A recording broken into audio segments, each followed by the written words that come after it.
ভারতের আগরতলায় বাংলাদেশ সহকারী হাইকমিশন প্রাঙ্গণে হামলা, ভাঙচুর ও জাতীয় পতাকা অবমাননা ঘটনা ঘটেছে।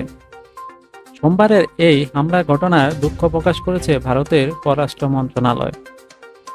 সোমবার এক বিবৃতিতে ভারতের পররাষ্ট্র মন্ত্রণালয় জানায়, আগরতলায় বাংলাদেশে উপ হাইকমিশন প্রাঙ্গণ ভাঙ্গার ঘটনাটি খুবই দুঃখজনক। কোনো অবস্থাতেই কূটনৈতিক এবং কনসুলার সম্পত্তি লক্ষ্যবস্তু করা উচিত নয়।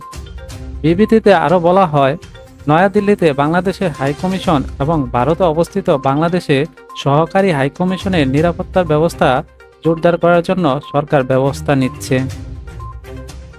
আরও বলা হচ্ছে, বিক্ষোভটি সার্কিট হাউসের মহাত্মা গান্ধী ভাস্কর্যের সামনে পৌঁছালে পুলিশ তাদের বাধা দেয়। এক পর্যায়ে তারা পুলিশের ব্যারিকেড ভেঙে বাংলাদেশি সহকারী হাইকমিশনের অফিসে প্রবেশ করে। ঘটনার পরপরই স্থানীয় কর্তৃপক্ষ পরিস্থিতি সামাল দিতে ঘটনাস্থলে যায়। পশ্চিম ত্রিপুরা এসপি ডক্টর কিরণ কুমার এবং ডিজিপি অনুরাগ আন্দার ঘটনা তদন্তের নির্দেশ দিয়েছেন।